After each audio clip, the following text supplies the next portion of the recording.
यदि हम टाइम पर नहीं संभले ना तो आज जिस तरीके से पानी मार्केट में मिल रहा है ठीक वैसे ही ऑक्सीजन मिलेगी हमें। जब दुनिया में इलेक्ट्रिक कारों के बारे में चर्चा हुई तो ऐसा कहा जाने लगा कि इलेक्ट्रिक कारें हमारे एनवायरनमेंट के लिए सेफ है।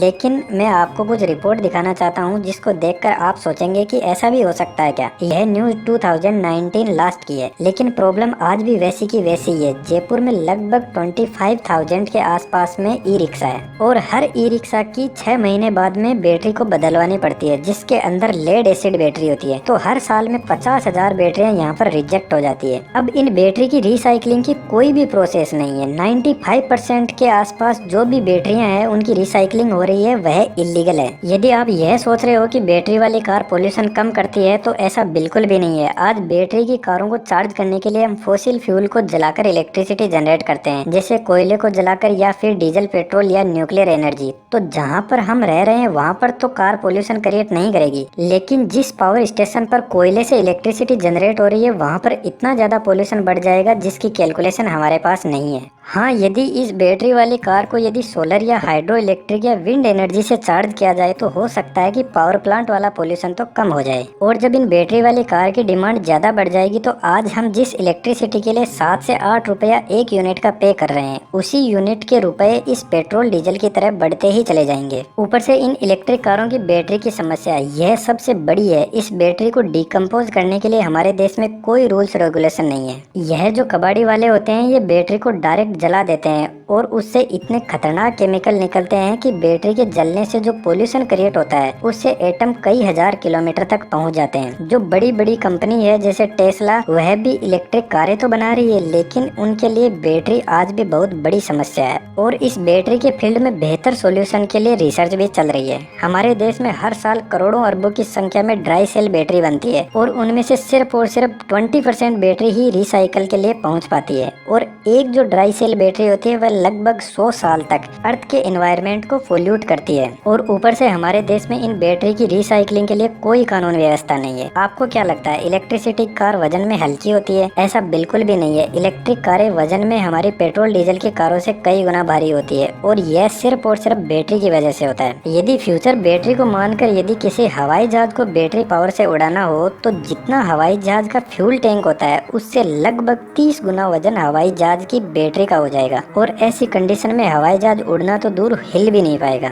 हर साल हमारे देश में 5.2 मिलियन टन इलेक्ट्रॉनिक वेस्ट निकलता है और यह हर साल 30% तक इंक्रीज हो रहा है। दुनिया में 5th नंबर पर इंडिया ही सबसे ज्यादा इलेक्ट्रॉनिक वेस्ट प्रोड्यूस कर रहा है और इस ई वेस्ट मैनेजमेंट की रिसाइकलिंग में हमारे देश में कोई सख्त नियम नहीं है। और आपको पता है हमारे देश में इलेक्ट्रॉनिक वेस्ट को रिसाइकल करने वाले लोग कौन है? ऐसे लोग जिनके पास में एजुकेशन एकदम ना के बराबर है। और आपको जानकर हैरानी होगी कि 4 से 5 लाख बच्चे जिनकी उम्र 10 से 15 साल के बीच में है वह इस काम को कर रहे हैं और यह बच्चे लगातार लेड पॉइजनिंग की प्रॉब्लम से जूझ रहे हैं, क्योंकि एसिड बैटरी से निकलता है और यह एसिड कितना खतरनाक है मुझे आपको बताने की जरूरत नहीं है। नाले में बहा दे तो ये खतरनाक है, नदियों में बहा दे तो ये खतरनाक है, खुले में छोड़ दे तो ये खतरनाक है। और ऊपर से इसकी रिसाइकलिंग के लिए हमारे देश में कोई प्रोसेस नहीं है। जो लोग इसकी रिसाइकलिंग में लगे हुए हैं वह बैटरी से निकलने वाले एसिड को नदी नालों में बहा देते हैं, जिससे सरफेस वाटर का पोल्यूशन बढ़ता ही जा रहा है। जामिया कॉलेज के कुछ स्टूडेंट्स ने रिसर्च में यह पाया कि जो भी रिसाइकलिंग के प्लांट है ना उनके आसपास में कई दूर तक की मिट्टी, हवा, पानी में इतना ज्यादा पोल्यूशन हो जाता है कि आसपास में रहने वाले लोगों के लिए भी यह बहुत खतरनाक है। और सुनिए, जो बच्चे, बूढ़े और जो प्रेग्नेंट वुमेन है उनको इससे बहुत ज्यादा तकलीफ होती है। प्रेग्नेंट वुमेन के abortion, still birth, pre mature baby जैसी बहुत ज्यादा प्रॉब्लम देखने को मिलती है। यदि हम यह सोच रहे हैं ना कि यह जो इलेक्ट्रॉनिक वेस्ट है इससे हमको क्या, हमें तो नुकसान होने वाला नहीं है, तो इस बात का ध्यान रखिए कि इंडिया में जो रिसाइकलिंग के प्लांट है ना, पहली बात तो 90% से ज्यादा वह इलीगल रिसाइकलिंग कर रहे हैं, जिसके पास में कोई प्रोटोकॉल नहीं है कि रिसाइकलिंग कैसे की जाती है। और दूसरी बात, जब इस इलेक्ट्रॉनिक वेस्ट को डिकम्पोज किया जाता है तो कई हजार किलोमीटर तक इसके एटम चले जाते हैं हवा में उड़कर। तो जरूरी नहीं हमारे पास में ही रिसाइकलिंग का प्लांट हो तभी हमें नुकसान होगा। जो ये बैटरी की रिसाइकलिंग के प्रोसेस है ना, इससे हवा हवा, पानी और जमीन यह सब पोल्यूटेंट हो जाते हैं। ई वेस्ट से लगभग 1000 से ज्यादा टॉक्सिक मटेरियल रिलीज होते हैं जब इनको डिकम्पोज किया जाता है,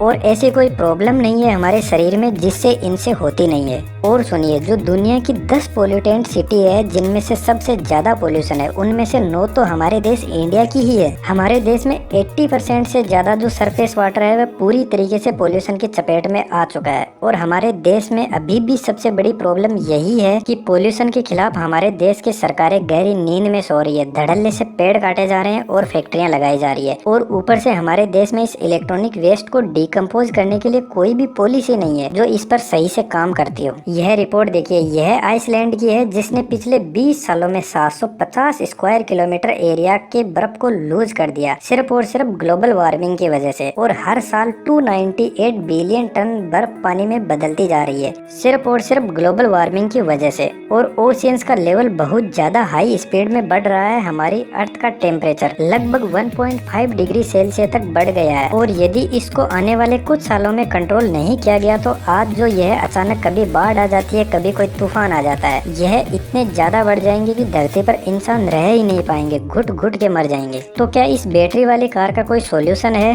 जी बिल्कुल सॉल्यूशन है। अब यह बात तो फिक्स हो गई कि बैटरी वाली कार हमारा फ्यूचर नहीं है। आज हम जब बैटरी वाली कार को यूज करने लगे हैं, तब जापान, अमेरिका, चाइना, जर्मनी यह सब हाइड्रोजन फ्यूल कार पर पहुंच गए हैं। और हाइड्रोजन फ्यूल कार एनवायरनमेंट के लिए और हमारे लिए एकदम सेफ है। यहाँ तक कि हाइड्रोजन फ्यूल कार जो भी वेस्ट रिलीज करेगी वह सिर्फ और सिर्फ पानी होगा, वह भी इतना साफ पानी होगा कि जिसको हम पी सकते हैं। और यह जो कंट्रीज है ना, इनका टारगेट है कि 2013 तक 10 से 15 लाख कारें मार्केट में उतारी जाए जिनका कंटिन्यूसली यूज किया जाए। जबकि हम आज भी इन इलेक्ट्रिक कारों के पीछे पड़े हैं, क्योंकि हमारे देश में सबसे बड़ी प्रॉब्लम यह है कि टेक्नोलॉजी पर हमारा बहुत ही कम ध्यान है। रिसर्च जैसे फील्ड में हमारे देश में किसी के लिए कोई भी स्कोप नहीं है, जबकि चाइना, जापान यह सब हाइड्रोजन फ्यूल पर रिसर्च कर रहे हैं और हाइड्रोजन फ्यूल कार को मार्केट में उतारने की पूरी तैयारी में लगे हुए हैं। जहां तक नासा ने हाइड्रोजन फ्यूल से चलने वाले रॉकेट का भी सक्सेसफुली टेस्ट कर लिया है। यह जो देख रहे हो यह एक हाइड्रोजन फ्यूल रॉकेट है, और यह जो धुआं सा आपको दिख रहा है यह हाइड्रोजन और ऑक्सीजन का एक बादल जैसा है जिसमें सिर्फ पानी है, जिसका एनवायरनमेंट पर कोई भी नुकसान नहीं है। दोस्तों, यदि हम जल्दी से इलेक्ट्रिक कारों को छोड़कर हाइड्रोजन फ्यूल की तरफ शिफ्ट नहीं हुए ना, तो आने वाले समय में इतनी प्रॉब्लम खड़ी हो जाएगी कि हम हेल्थ को छोड़कर कुछ सोच ही नहीं पाएंगे।